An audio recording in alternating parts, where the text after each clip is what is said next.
un experto en las Sagradas Escrituras de Israel, una vez se acercó a Jesús con una pregunta así. No preguntó sobre un asunto trivial de interpretación legal o algún detalle ritualista menor. Su pregunta fue, honestamente, la más importante que una persona puede hacer. Maestro, ¿qué debo hacer para heredar la vida eterna? Él quería saber el camino hacia una vida plena y definitiva, una vida que no termina, una vida vivida en la presencia de Dios para siempre. Estaba buscando realmente la clave definitiva de la existencia humana. En la ley, ¿cómo la lees?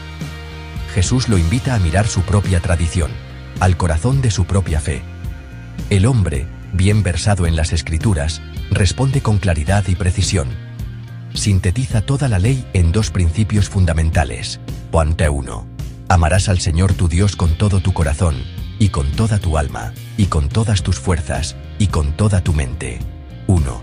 Y a tu prójimo como a ti mismo. Es, honestamente, un resumen perfecto. Jesús afirma su respuesta.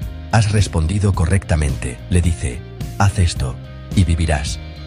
El camino a la vida eterna no es un misterio reservado solo para unos pocos elegidos. El amor. Un amor total y absoluto hacia Dios. Y un amor por nuestro prójimo tan real y comprometido como el amor que tenemos por nosotros mismos. Así que hace otra pregunta. Una pregunta que intenta definir y restringir los límites de su responsabilidad. ¿Y quién es mi prójimo? Es una pregunta que todos nos hacemos de diferentes maneras. ¿Quién merece mi tiempo?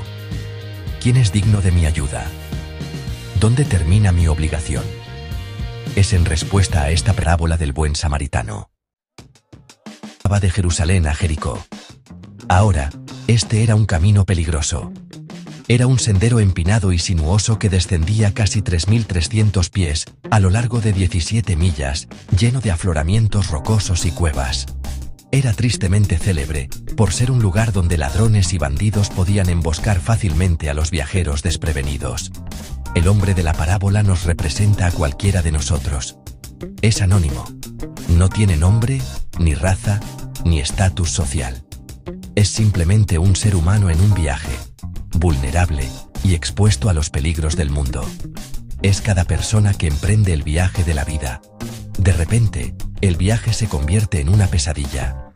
Cayó en manos de ladrones, quienes lo despojaron y lo golpearon, y se fueron, dejándolo medio muerto. Esta es una descripción brutal y gráfica del sufrimiento. El hombre no solo es robado de sus posesiones, es despojado de su dignidad, golpeado hasta que está al borde de la muerte. Lo dejan completamente indefenso, abandonado a un lado del camino. Su identidad ha sido borrada por la violencia. Ahora es solo un cuerpo, una masa de dolor y necesidad.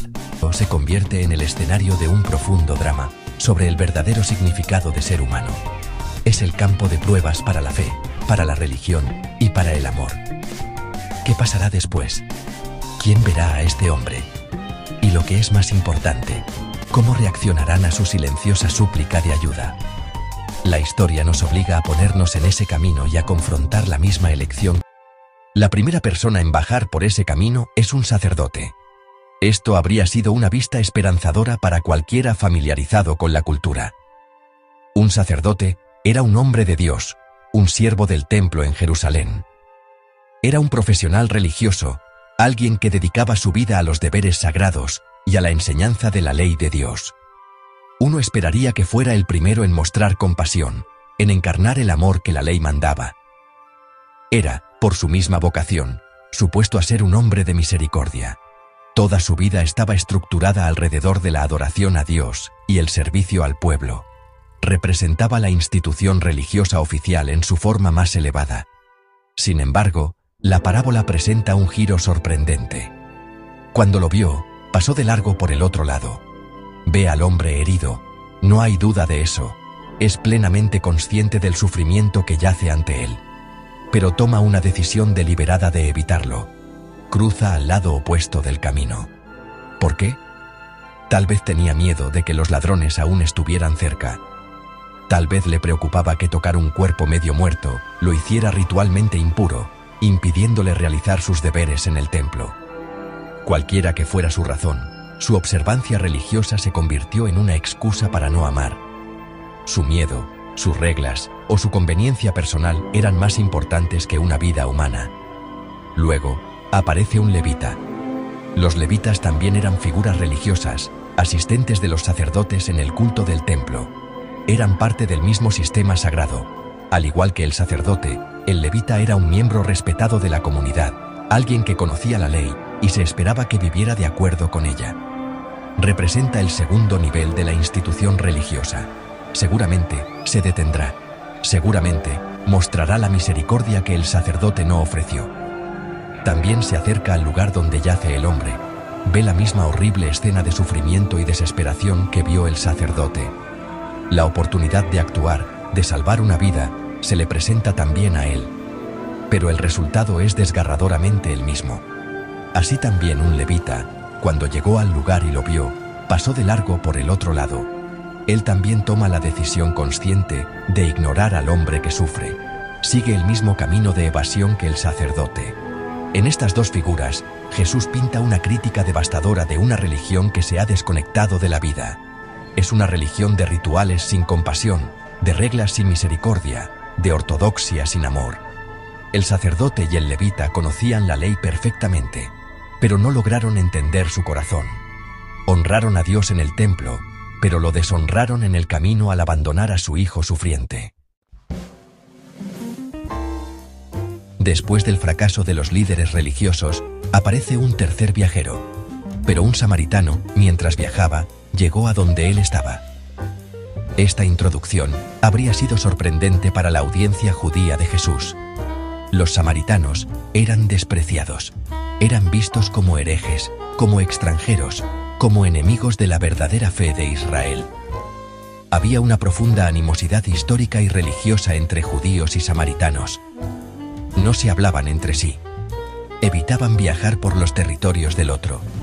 Para el doctor de la ley que hizo la pregunta original, un samaritano era el opuesto absoluto de un prójimo. Era el de afuera, el otro, el que se suponía que debías odiar. Jesús coloca al héroe de su historia en este personaje tan improbable. El samaritano no es un profesional religioso. No es del pueblo elegido. Es, a los ojos de los oyentes, la persona menos propensa a hacer lo correcto. Y sin embargo, su reacción es completamente diferente a la del sacerdote y el levita. Cuando ve al hombre herido, algo sucede dentro de él. La parábola dice: tuvo compasión. Esta es la clave de toda la historia. No es una decisión calculada basada en la ley religiosa o el deber social. Es una reacción visceral, instintiva. Siente el dolor del hombre en su propio ser. Su corazón se conmueve. Esta compasión se traduce inmediatamente en acción. No solo siente lástima por el hombre desde la distancia. No reza una oración y luego continúa su camino. La historia dice: se acercó a él. Supera cualquier miedo o repulsión. Cruza el camino que los otros habían usado para crear distancia. Se acerca al sufrimiento. Cierra la brecha entre él y el hombre herido. Este simple acto de acercarse a él es una declaración radical. Es lo opuesto a la indiferencia mostrada por el sacerdote y el levita. Es el primer paso para crear un vínculo, para reconocer la humanidad compartida del otro, incluso de un supuesto enemigo. La respuesta del samaritano no nace de la pregunta: ¿quién es mi prójimo? No se detiene a analizar si el hombre herido es judío o gentil, amigo o enemigo. Ve a un ser humano necesitado, y eso es lo único que importa. Su compasión borra todas las barreras sociales, religiosas y étnicas que dividían a las personas. Para el samaritano, el prójimo no es alguien de su propio grupo. El prójimo es cualquiera que lo necesite. Jesús, al hacer de un samaritano despreciado el modelo de amor, rompe todas nuestras categorías y definiciones. Nos enseña que el verdadero amor no conoce límites. Es un amor universal que se extiende a todos.